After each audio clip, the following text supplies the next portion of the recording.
2021 नेपाल सम्वत 1141 पौष कृष्ण पक्षको पञ्चमी तिथि।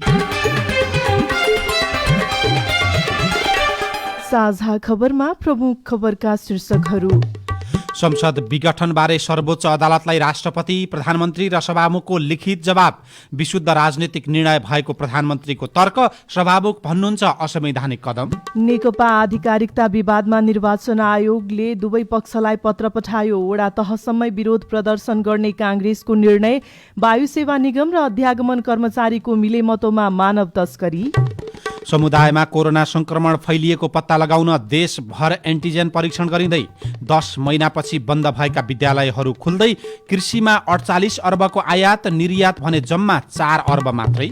Corona virus भन्दा घातक भाइरसको चपेटामा विश्व फस्न सक्ने WHO द्वारा चेतावनी। कोरोना संक्रमण बढ्दै गर्दा बेलायतमा विद्यालय खोल्ने तयारी। अफगान शान्ति वार्ता पुनः सुरु। र प्रधानमन्त्री कप राष्ट्रिय महिला क्रिकेट प्रतियोगिताको उपाधि प्रदेश नम्बर 1 लाई।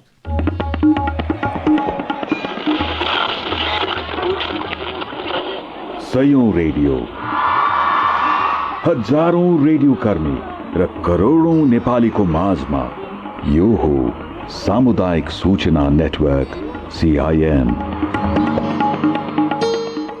साझा खबरमा सबभन्दा पहिले प्रधानमन्त्रीले सर्वोच्च अदालतलाई संसद विघटनबारे पठाएको जवाबको कुरा।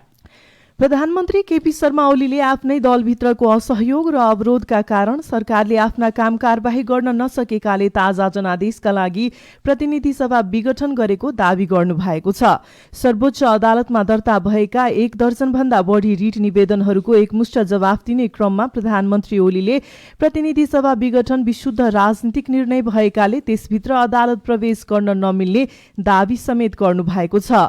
सर्वोच्च अदालतमा हिजो अबेर दर्ता भएको लिखित जवाफमा प्रधानमन्त्री ओलीले संवैधानिक र कानूनी पाटोको तुलनामा राजनीतिक रूपमा प्रतिनिधि सभा विघटनको औचित्य प्रमाणित गर्न खोजेको देखिन्छ। 13 पेज लामो जवाफमा उहाँले महत्वाकांक्षी घोषणा, सरकार सञ्चालनमा पार्टीभित्रको अवरोध, प्रतिनिधि सभा विघटनको राजनीतिक औचित्य र त्यसको कानूनी प्रतिरक्षा गर्नु भएको छ। प्रधानमन्त्री ओलीको दावी अनुसार सरकार सञ्चालनमा पार्टी भित्रैबाट अवरोध भएको र वैकल्पिक सरकार गठनको सम्भावना पनि नभएकाले प्रतिनिधि सभा विघटन गर्नु परेको उल्लेख गरिएको छ। सरकारले नियमित काम कारबाही गरिरहेका बेला पार्टीका केही नेताले निरन्तर अस्थिरता निम्त्याउने काम गरेको भन्दै उहाँले जनादेश र जनभावना विपरीत राष्ट्रिय राजनीतिलाई अन्त्यहीन एवं अर्थहीन विवादमा अल्झ्याएर गतिरोध गरिएको आरोप समेत लगाउनु भएको छ। प्रतिनिधि सभा विघटनका विषयमा राष्ट्रपति विद्यादेवी भण्डारी र सभामुख अग्निप्रसाद सापकोटाले पनि सर्वोच्च अदालतलाई लिखित जवाब पठाउनु भएको छ। प्रतिनिधि सभा विघटन सम्बन्धी मुद्दामा सर्वोच्च अदालतले तोकेको म्यादको अन्तिम दिन हिजो राष्ट्रपति कार्यालयबाट पनि लिखित जवाब गएको हो। राष्ट्रपति कार्यालयले प्रतिनिधि सभा विघटन संविधान सम्मत रहेको भन्दै रिट खारेजीको माग गरेको छ। राष्ट्रपति कार्यालयका तर्फबाट सचिव हरि पौडेलले सर्वोच्चमा लिखित जवाब पेश गर्नुभएको छ। संविधानको धारा 66 को उपधारा 2 मा नेपालको संविधान वा संघीय कानून बमोजिम कुनै निकाय वा पदाधिकारीको सिफारिसमा गरिने भने किटानी साथ व्यवस्था भएको कार्यबाहेक राष्ट्रपतिबाट सम्पादन गरिने र अन्य जुनसुकै कार्य मन्त्री परिषदको सिफारिस र सम्मतिबाट हुने जवाबमा उल्लेख छ। यस्तो सिफारिस र सम्मति प्रधानमन्त्री मार्फत पेश हुने छ भन्ने संवैधानिक व्यवस्था छ। जवाबमा भनिएको छ प्रधानमन्त्री र मन्त्री परिषद कार्यालयबाट भएको सिफारिस अनुमोदनको काम मात्रै भएको हो, त्यो संविधान अन्तर्गत गरिएको हो। सभामुख अग्निप्रसाद सापकोटाले भने संघीय संसदको 7औं अधिवेशनको तयारी भइरहेका अवस्थामा प्रतिनिधि सभा विघटन भएको लिखित जवाब सर्वोच्च अदालतलाई दिनुभएको छ। प्रधानमन्त्री र राष्ट्रपतिको निर्णय बदर गर्नुपर्ने माग उहाँले गर्नुभएको छ। विघटनको सिफारिस सार्वभौम जनताको प्रतिनिधिमूलक संस्था संसद उपरको हस्तक्षेप रहेको दावी समेत जवाबमा भनिएको छ। त्यस्तो हस्तक्षेप नेपालको संविधानको मर्म र भावना अनुरूप समेत देखिन आएको हुँदा रिट निवेदकहरूको दावी संविधान बमोजिम नै देखिएको जवाबमा सभामुख सापकोटाले भन्नुभएको छ। संसद विघटनको विरोधमा नेपाली कांग्रेसले सबै वडामा विरोध प्रदर्शन गर्ने भएको छ। कांग्रेस केन्द्रीय कार्य समितिको हिजोको बैठकले प्रादेशिक निर्वाचन क्षेत्र र स्थानीय तहमा छुट्टा छुट्टै विरोध प्रदर्शनको कार्यक्रम तय गरेको छ। 25 पुसमा 330 वटा प्रदेशसभा निर्वाचन क्षेत्रहरूमा, 3 माघमा 753 वटै स्थानीय तहमा र 8 माघमा देशैभरिका 6743 वटा वडामा विरोध प्रदर्शन र सभा गर्ने निर्णय भएको छ। केन्द्रीय सदस्य नमिन्द्र राज जोशीका अनुसार पुस 25 गते 330 प्रदेश निर्वाचन क्षेत्रमा विरोध प्रदर्शन गर्ने कार्यक्रम तय भएको हो। कांग्रेसको केन्द्रीय कार्य समितिले यो संविधानको विरुद्धमा, लोकतान्त्रिक मूल्य र मान्यताका विरुद्धमा जुन संसद विघटन भएको छ बजेट चुनावमा, त्यसको सशक्त रूपमा विरोध गर्ने र आन्दोलनको कार्यक्रम अस्ति 13 गते जुन आन्दोलन देशव्यापी रूपमा क्षेत्रगत रूपमा भयो, त्यसैलाई अब चाहिँ हामी चाहिँ आन्दोलन निरन्तरता दिने कुराको निर्णय भयो। त्यसमा 25 गते प्रदेशहरूमा, 3 गते पालिकाहरूमा र 8 गते वडाहरूमा, अर्थात् वडासम्म लोकतन्त्रका पक्षमा र संसद जुन विघटन भएको छ त्यसका विरुद्धमा कार्यक्रमहरू तय गरेको छ। बैठकले 14औं महाधिवेशनको सम्मुखमा रहेको क्रियाशील सदस्यताको विवरण बुझाउन म्याद 2 महिना पछि सारेको छ। संसद विघटनसँगै विभाजित सत्तारूढ नेपाल कम्युनिस्ट पार्टी नेकपाको आधिकारिकता विवादका विषयमा निर्वाचन आयोगले प्रक्रिया सुरु गरेको छ। दुवै पक्षलाई छुट्टा छुट्टै पत्र पठाएर त्यसको जवाफ माग गरेको छ। पत्रमा नेकपाका अध्यक्ष पुष्पकमल दाहाल प्रचण्डलाई 7 दिने समय सीमा दिएको छ भने प्रधानमन्त्री तथा अर्को पक्षका अध्यक्ष केपी शर्मा ओलीलाई कुनै समय सीमा नतोकी जानकारी मात्र मागिएको छ। निर्वाचन आयोगले राजनीतिक दल सम्बन्धी ऐन 2073 को परिच्छेद 9 अनुसार आधिकारिकता विवाद टुङ्गो लगाउन सक्ने जानकारी दुवै पक्षलाई गराएको छ। आयोगले प्रचण्ड पक्षलाई पठाएको पत्रमा राजनीतिक दल सम्बन्धी ऐन 2073 को दफा 44 अनुसार आए मात्र परिच्छेद 9 अनुसार कारबाही गर्न सकिने जानकारी गराएको छ र प्रक्रिया प्रारम्भ गर्ने सम्बन्धमा 7 दिनभित्र आयोगलाई जवाब दिएर सहयोग गर्न भनेको छ। ओलीलाई पठाएको पत्रमा भने राजनीतिक दल सम्बन्धी ऐन 2073 को दफा 43 बारे जानकारी गराएको आयोगको निर्णयमा उल्लेख छ। यसबारे सीआईएनसँग कुराकानी गर्दै आयोगका प्रवक्ता राजकुमार श्रेष्ठले भन्नुभयो, उहाँले माग दाबी गर्नुभएको सन्दर्भमा आयोगले उहाँले माग दाबी गर्नुभएको विषयको गम्भीरता, त्यसमा उल्लेख भएका विषयवस्तुका आधारमा त्यसको अर्जेन्सी समेतलाई मध्यनजर राखेर आयोगले त्यस बमोजिमको पत्राचार गरेको। एकजनालाई चाहिँ जानकारी मात्रै गराएको र अर्को जनालाई चाहिँ दाबी पनि प्रस्तुत गर्नुस् भनेको, त्यो बेहोरा चाहिँ किन उल्लेख भएको त? यसमा चाहिँ कस्तो हो भने दाबी गर्ने र जानकारी गराउने फरक कुरा हो। दाबी गर्ने सन्दर्भ र जानकारी मात्रै गराउने सन्दर्भ फरक कुरा हो। त्यसकारणले उहाँहरूले पेश गर्नुभएको पत्रको बेहोरालाई नै र त्यसको अर्जेन्सी समेतलाई विचार गरेर आयोगले पत्राचार गरेको। तर निर्वाचन आयोगको पत्र चाहिँ फरक फरक गयो भन्ने सन्दर्भमा ओली पक्षलाई कतै अलिकति सुविधा पो दियो कि भन्ने खालका टिप्पणीहरू भइराखेका छन्, त्यसमा के भन्नुहुन्छ? बुझाइ आफ्नो आफ्नो हो, तर आयोगले कसैलाई त्यो पक्ष विपक्ष गर्दैन।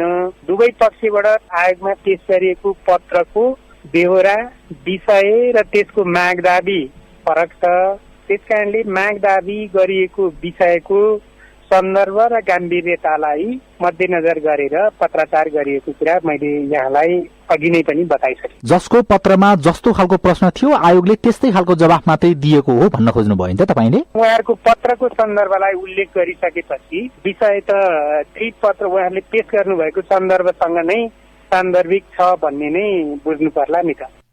पहिलो चरणमा आयोगले दुवै पक्षलाई सँगै राखेर सहमतिको प्रयास गर्नेछ। त्यो सम्भव नभए कुनै पक्ष असहमत भए त्यसको दाबी, लिखित जवाब र प्रमाणका आधारमा निर्णय गर्ने आयोगले जानकारी दिएको छ। नोभेल कोरोना भाइरसका कारण अर्थतन्त्र अस्तव्यस्त भएको बेला सरकारले प्रतिनिधि सभा विघटन गरी अर्को निर्वाचन घोषणा गरेको छ। 3 वर्ष अघिको प्रतिनिधि सभा र राष्ट्रिय सभा चुनावमा निर्वाचन आयोगले मात्रै 7 अर्ब भन्दा धेरै खर्च गरेको थियो। 74 को दुवै चुनावमा 1,54,27,738 जना मतदाता सहभागी भएको आधारमा हिसाब गर्दा उति बेला एकजनाले मतपत्रमा स्वस्तिक छाप लगाउन 972 रुपैयाँ 27 पैसा खर्च भएको देखिन्छ।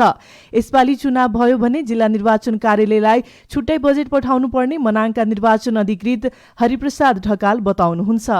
एउटा मतदान केन्द्रमा कति कर्मचारी खटाउने, कुन सामग्री प्रयोग गर्ने, कति सामग्री प्रयोग गर्ने, विभिन्न फ्याक्टरहरू हुन्छ नि त। तिनको निर्धारण चाहिँ निर्वाचन आयोगले सल्लाहको प्लानिङ गर्ने हो। प्लानिङ गरेर त्यही अनुसारको बजेट हामीलाई आउँछ अनि हामीले त्यसबाट निर्वाचन परिचालन गर्ने हो। सबैभन्दा कम अर्थात् 5,900 को हाराहारीमा मतदाता मनाङमा रहेका छन्। सरकारले आगामी वैशाख 17 र 27 गते मध्यावधि चुनावको मिति घोषणा गरिसकेको छ। अर्थ मन्त्रालय भने विगतका कमजोरी र सबल पक्षको समीक्षा गर्दै बजेट जसरी पनि व्यवस्थापन गर्ने सोचमा रहेको मन्त्रालयका प्रवक्ता रामेश्वर दङ्गालले बताउनुभयो। मुलुकमा निर्वाचनै हुने भयो भने स्रोतको खाँचो हुँदैन। माघ बमोजिमको रकम अब अर्थ मन्त्रालयले व्यवस्था गर्छ। बजेट सञ्चालनको, बजेट खर्चको, विनियोजनको ऐनको परिधिभित्र रहेर, प्रचलित कानुनको परिधिभित्र रहेर त्यो व्यवस्था गर्छ अर्थ मन्त्रालयले।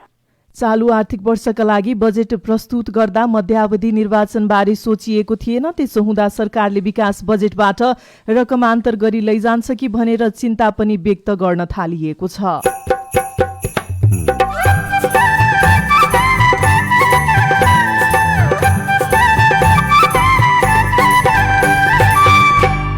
सामुदायिक सूचना नेटवर्क CIN मार्फत देशैभरि प्रसारण भइरहेको साझा खबरमा तलब नपाउँदा अनुदान कोटाका शिक्षक समस्यामा गत असारमै निकासा हुनुपर्ने शिक्षण सिकाइ अनुदानको रकम निकासाको भाका किन सारिँदै गएको छ? समुदायमा कोरोना संक्रमण पत्ता लगाउन देशभर एन्टिजेन परीक्षण गरिँदै कृषिमा 48 अर्बको आयात निर्यात भन्ने जम्मा 4 अर्ब मात्रै लगायतका खबर बाँकी नै छ। CIN को साझा खबर सुन्दै गर्नुहोला।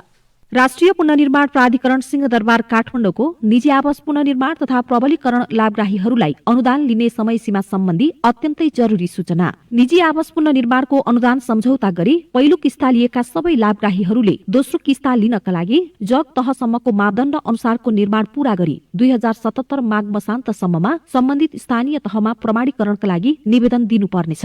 सम्पूर्ण पुनर्निर्माण तथा प्रबलीकरण लाभग्राहीहरूले निजी आवास पुनर्निर्माण अनुदानको तेस्रो तथा अन्तिम किस्ता लिनका लागि छाना छाउने तहसम्मको मापदण्ड अनुसारको निर्माण पूरा गरी वा प्रबलीकरण कार्य सम्पन्न गरी 2078 वैशाख मसान्तसम्ममा सम्बन्धित स्थानीय तहमा प्रमाणीकरणका लागि निवेदन दिनुपर्नेछ। साथै अनुदानको तेस्रो किस्ता लिइसकेपछि पुनर्निर्माण सम्पन्न गरी प्राविधिकबाट घरको अन्तिम निरीक्षण गराई घर सम्पन्नताको प्रमाणपत्र समेत लिन सबै लाभग्राहीहरूमा अनुरोध गरिन्छ। थप जानकारीका लागि राष्ट्रिय पुनर्निर्माण प्राधिकरण वा सम्बन्धित जिल्ला आयोजना कार्यान्वयन इकाइहरूमा सम्पर्क राख्न सकिनेछ। राष्ट्रिय पुनर्निर्माण प्राधिकरण सिंहदरबार काठमाडौँ, टोल फ्री नम्बर 1660 01 72 000 98 015 72 111। काका नमस्कार। कति राम्रो चिटिक्क परेको घर बनाउनु भएको। घरको पुनर्निर्माण त सम्पन्न गराउनु भएछ है काका? सक्यो नानी। सरकारले भूकम्प पीडितहरूलाई सुरक्षित घर बनाउन दिएको अवसरको सदुपयोग त गर्नु पर्यो नि। घरको अन्तिम निरीक्षण गराउनु भयो त? मैले त तेस्रो किस्ता नै लिइसके त नानी। के फेरि निरीक्षण गराउनु पर्छ र? तेस्रो किस्ता लिइसकेपछि पनि घरको पुनर्निर्माण सम्पन्न गरेपछि पहिले जस्तै प्राविधिक बोलाई घरको अन्तिम प्राविधिक निरीक्षण गराउनु पर्छ नि काका। प्राविधिकले निरीक्षण गरेर ठिक छ भनेपछि आफ्नो वडा कार्यालयमा सम्पर्क राखी निर्माण सम्पन्न प्रमाणपत्र समेत लिनुपर्छ। यी सबै गरेपछि मात्र पुनर्निर्माणको प्रक्रिया पूरा हुन्छ नि।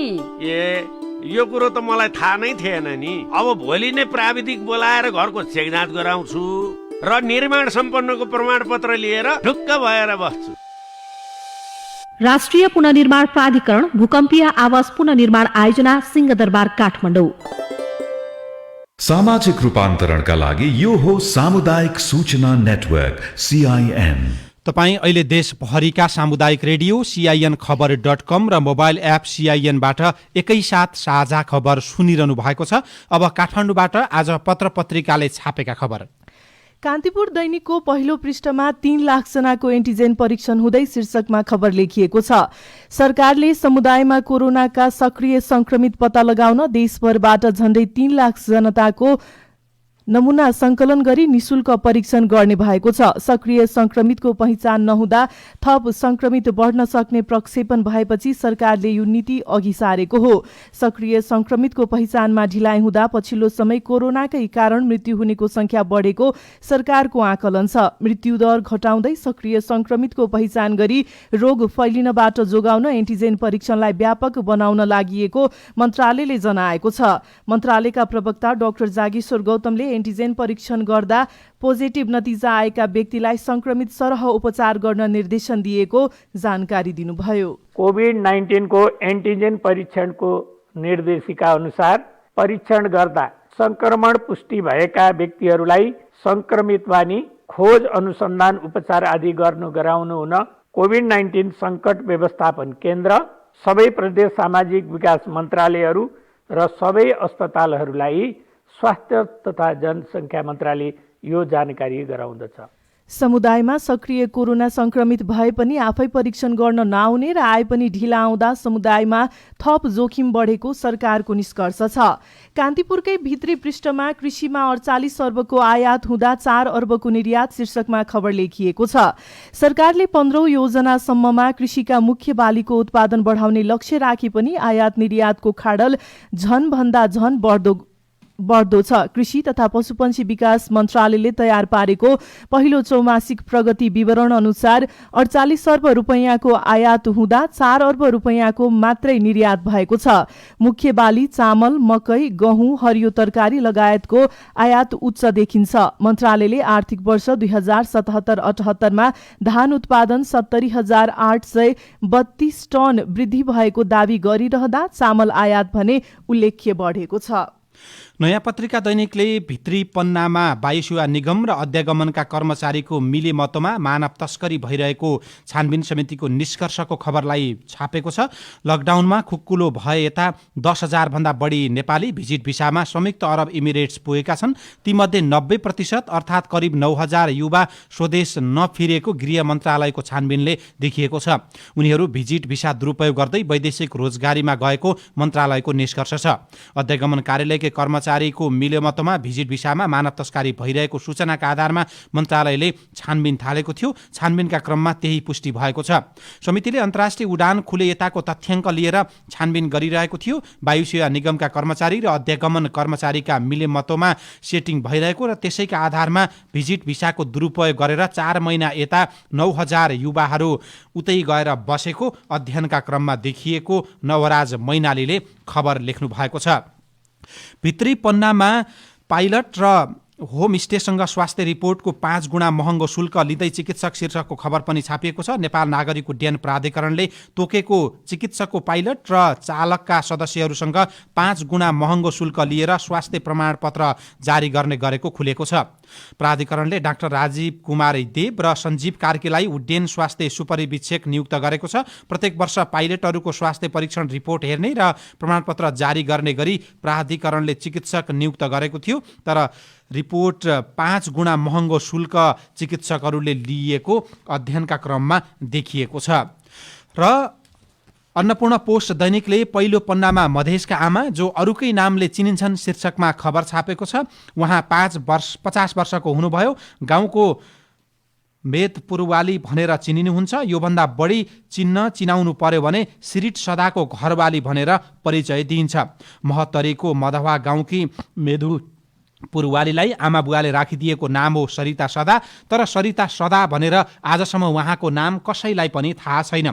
तपाईँको नाम के हो यसरी सोद्धा करिब 45 वर्षका अर्की बिसनपुरवाली लजाउनुभयो। उल्टै उहाँले प्रश्न गर्नुभयो, नाम सोधेर के गर्नुहुन्छ? मलाई त मेरो नाम पनि बिर्स्यौँ जस्तो लागिसक्यो। मधेसका आमा जो अरूका नामले चिनिन्छन् आफ्नो परिचय छैन, मनिष्का झाले लेख्नु भएको छ। राजधानी दैनिकमा 10 महिनापछि खुल्दै विद्यालय शीर्षकमा खबर लेखिएको छ। विश्वभरि महामारीको रूप लिएको कोरोना भाइरसका कारण करिब 10 महिनादेखि बन्द रहेका विद्यालयहरू अब खुल्ने भएका छन्। सरकारले गत 2076बाट बन्द भएका विद्यालय खुलाउने तयारी गरेको हो। कोभिड-19 रोकथामका लागि गठित उच्चस्तरीय कोभिड-19 व्यवस्थापन निर्देशक समितिको हिजो बसेको बैठकले विद्यालय खुला गर्ने निर्णय गरेको हो। साझा खबरमा अब नागरिकका प्रश्न र जिम्मेवार निकायको जवाबसहितको हेलो CIN।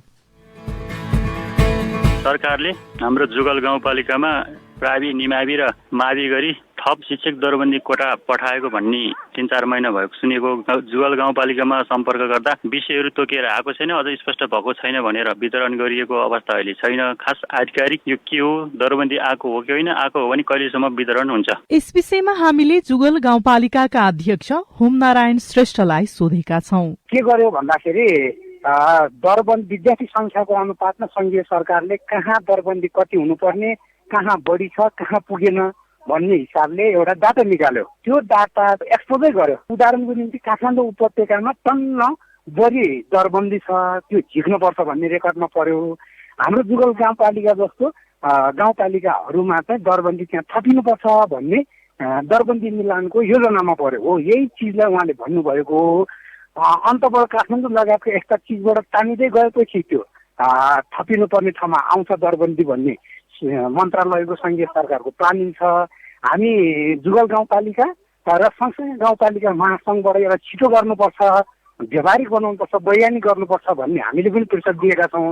अब त्यो प्रक्रिया अगाडि बढेको छ भन्ने कुरा बुझेको छ। अब उहाँको सम्बोधन अब त्यो छिट्टै पुरा हुन्छ भन्ने हामीले विश्वास लिएका छौँ। भनेपछि अहिले गाउँपालिकामा कुनै पनि दरबन्दी नआएको अवस्था हो? दरबन्दी पठाइसकेको होइन। यदि मिलान भयो भने जुगल गाउँपालिकाले पनि माध्यमिक विद्यालय उच्च माविको एकजना बढी छ यो अन्त जान्छ भन्ने र माध्यमिक निम्न माध्यमिक र प्राविमा यहाँ यति दरबन्दी विद्यार्थी संख्याको आधारमा थप्नुपर्ने भन्ने प्लानिङ भित्र चाहिँ हो आएको है। मेरो नाम विष्णुदत्त पन्त, पाटन नगरपालिका 2 बैतडीबाट हो। यो नगरपालिकामा कोरोना प्रभावित विदेशबाट आएका युवा लक्षित कार्यक्रम थियो। त्यो 2-3 महिना भइसक्यो, अहिलेसम्म खुलिया छैन। कहिले खुल्ने हो जानकारी पाऊ। जवाफ दिँदै हुनुहुन्छ पाटन नगरपालिकाका नगर प्रमुख केशव बहादुर चन्द। रोजगारी दिने भनेर त भनेको अवस्था होइन। रोजगारी सृजना गर्नको लागि हामीले गर्नुपर्ने काम चाहिँ मैले गर्ने भनेर मैले भने अवस्था चाहिँ हो। त्यसको लागि अलगै बजेट भन्ने कुरो त छैन खासै होइन।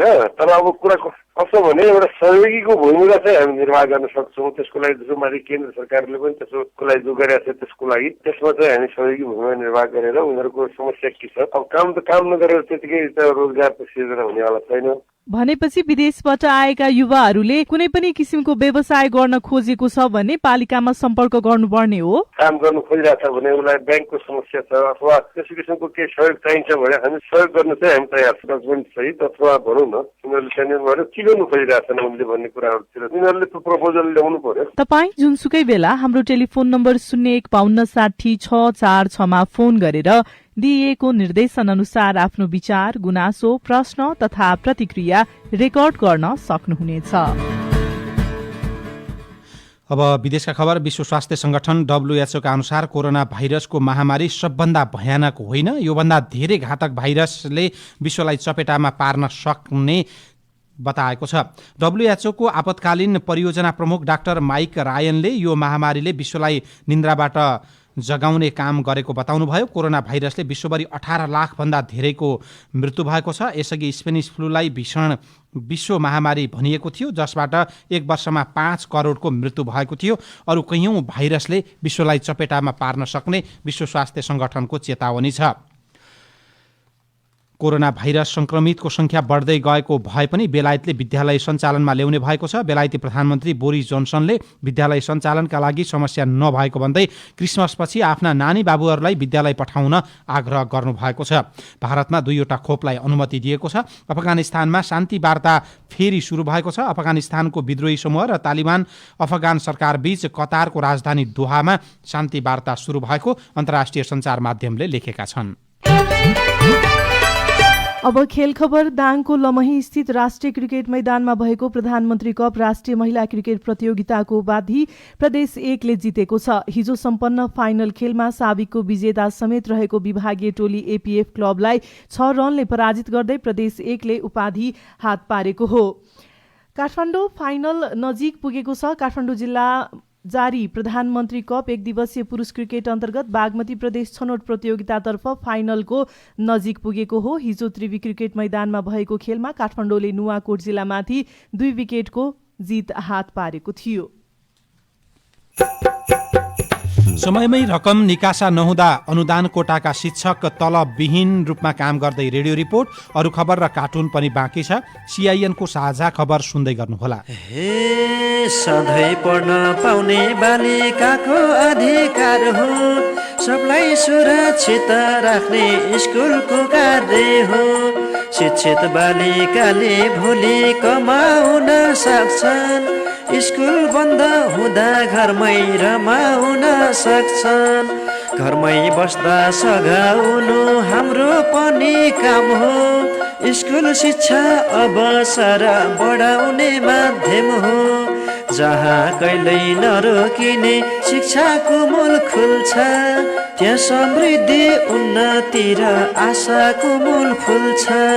समुदायमा विद्यालय खुलेको त्यो बेला छोरीहरू पढाउन पठाउनु होला। क्वेकाको सहयोगमा युनेस्को, UNFPA, UN वुमन र CIN। प्रसूति एक विशेष अवस्था हो। कोरोना भाइरस कोभिड-19 महामारीको समयमा यस अवस्थालाई अझ बढी ध्यान दिनुपर्दछ। गर्भवती तथा सुत्केरीलाई पनि कोरोना भाइरसको संक्रमण हुन सक्छ। जुनसुकै अवस्थामा पनि गर्भवतीलाई विशेष हेरचाह र स्याहार चाहिन्छ। बच्चा जन्माउने बेलामा पनि खतराका लक्षणहरू देखिन सक्छन्। 8 घण्टा भन्दा बढी लामो सुत्केरी व्यथा लाग्नु, बच्चाको पहिला हात, खुट्टा वा नाल निस्कनु, गर्भवतीको हात खुट्टा अररो भई काप छुट्नु वा मुर्छा पर्नु, बच्चा जन्माउनु अघि अथवा बच्चा जन्मिसकेपछि पनि धेरै रगत बग्नु। यस्ता लक्षणहरू देखा परेमा तुरुन्तै नजिकैको स्वास्थ्य संस्थामा जाँच्न लैजानु पर्छ। समयमै खतराका लक्षणको पहिचान गरी गर्भावस्थालाई सुरक्षित बनाऊ। कोभिड-19 सम्बन्धी कुनै पनि जिज्ञासा भएमा पैसा नलाग्ने कल सेन्टर 1115 वा 1133 मा सम्पर्क गरौँ। राष्ट्रिय स्वास्थ्य शिक्षा सूचना तथा सञ्चार केन्द्र र UNFPA द्वारा जनहितमा जारी।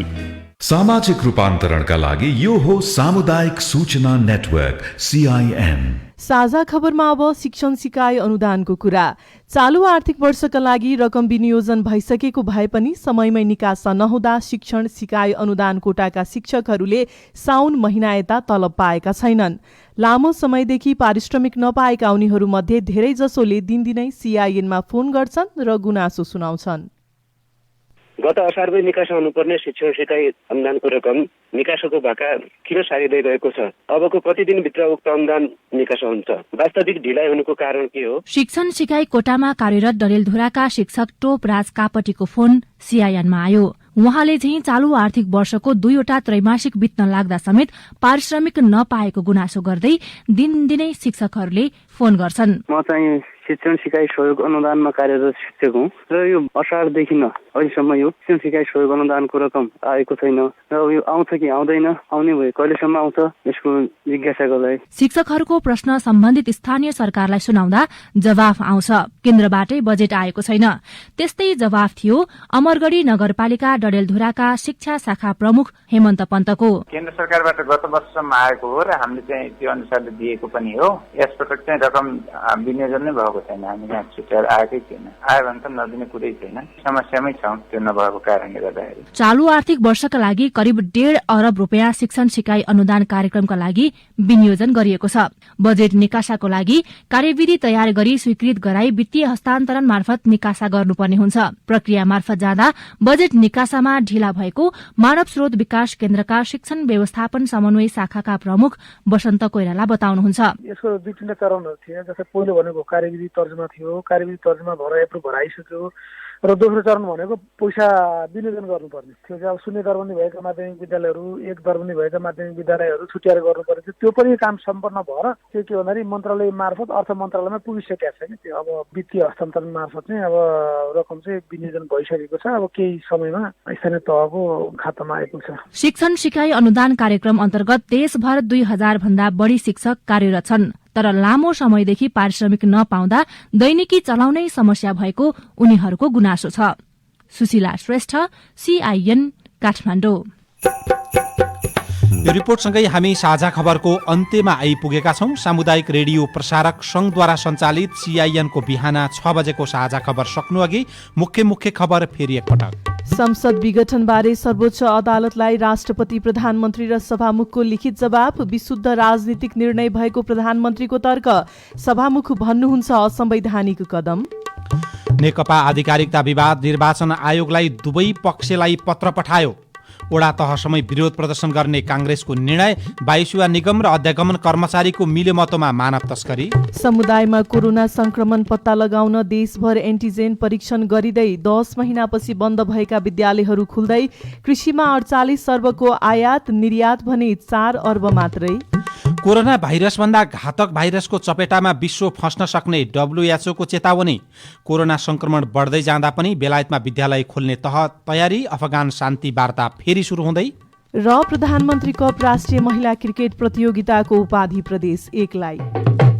साझा खबरको अन्त्यमा पालो आएको छ कार्टुनको। आज नागरिक दैनिकले मात्रै कार्टुन छापेको छ। यो पनि शीर्षकमा रबिन सायमीले बनाएको कार्टुन लिएका छौँ। यो कार्टुनमा केही दिन अगाडि प्रधानमन्त्रीले सम्बोधन गरिरहेको कार्यक्रममा कालो मास्क लगाएका व्यक्तिलाई प्रवेश गर्न दिइएको थिएन, त्यो प्रसङ्गसँग जोडेको विषयलाई व्यङ्ग्य गर्न खोजिएको छ। यहाँ ढोकामै केही मान्छे उभिरहेका छन्। एउटाले कालो मास्क लगाएका छन्, अर्को मान्छे यत्तिकै उभिएका छन् र ती ढोकामा उभिएका मान्छेले केही कुरा भनेका छन्, उनीहरूलाई जान रोकेका छन्। यस्तो लेखिएको छ, कालो सुटकेस बाहेक कालो मास्क, कालो टोपी, कालो गलबन्दी लान मनाइ छ हजुर। राजनेताको सम्बोधन हुँदैछ, रोक्नु। हवस् त, प्राविधिक साथी सुभाष पन्तलाई धन्यवाद। अहिलेलाई गोविन्द खड्का र स्नेहा कर्ण बिदा भयौँ। तपाईँको आजको दिन शुभ होस्। नमस्कार। यसपछि देशभरिका सामुदायिक रेडियोबाट कार्यक्रम जनजीवन प्रसारण हुनेछ, सुन्ने प्रयास गर्नुहोला।